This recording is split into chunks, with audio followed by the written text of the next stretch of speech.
Friends, I'm reminded of a very good story which I would like to share with you today. There was a priest living in a small town who was liked and respected by everyone. People often used to come to him for seeking advice and for getting their religious rituals completed. He had great respect. Wherever he went in the market, people stood up and bowed to him and showed their utmost respect. In that very town lived a family who had a daughter, and she was growing up, and unfortunately, she had fallen uh, in love with a boy, and the boy happened to be their neighbor. Now, it so happened that she got into some physical relations and she became pregnant. Now, when this thing came into the notice of her mother, she was quite worried. And when she asked him for the name of the boy, she was scared because the boy's family and her family, they didn't vibe well. They were enemies kind, and it was not possible for her to take the name of the boy. But as the mother was insisting that you need to tell me the person who is behind this, she couldn't think of anyone else, and she took the name of the priest. Now, when the mother informed this to her husband, uh, they went to the priest and they started accusing him. And when the priest realized what they were saying, he just kept quiet. And he didn't refuse that he is not the one.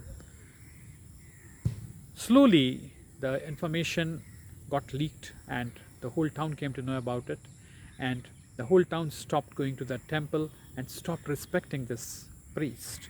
Wherever he went, people used to either shut their shops or refuse giving him whatever he had asked.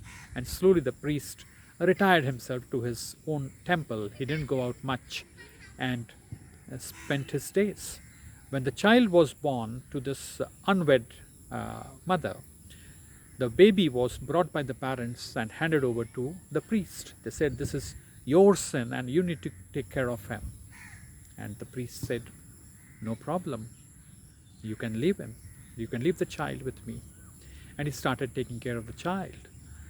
Now, the child grew up over there, was taken care by the priest. But slowly, when the girl grew up, when she became a little more mature, she kept on realizing she felt guilty. And one fine day, she shared the truth with her mother, with her parents, and she told them about the boy. Now, when both the families came to know about this, they overlooked their enmity, and decided to marry off these two children. And when they got married, they wanted the child back, who was being taken care of by the priest. So the whole family went back to the temple and they apologized to the priest, and they said, "Now we want the child back." And the priest said, "No problem, you can take the child back." So now, if you reflect upon the story, you will find that the slandering of the parents, the villagers, didn't deter the priest from what he was doing. He knew what kind of a person he was. He could stand in front of his own God, and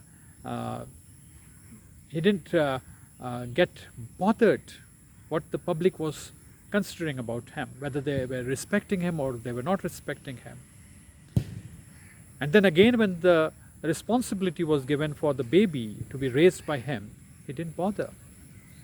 He didn't think that it's going to be a burden.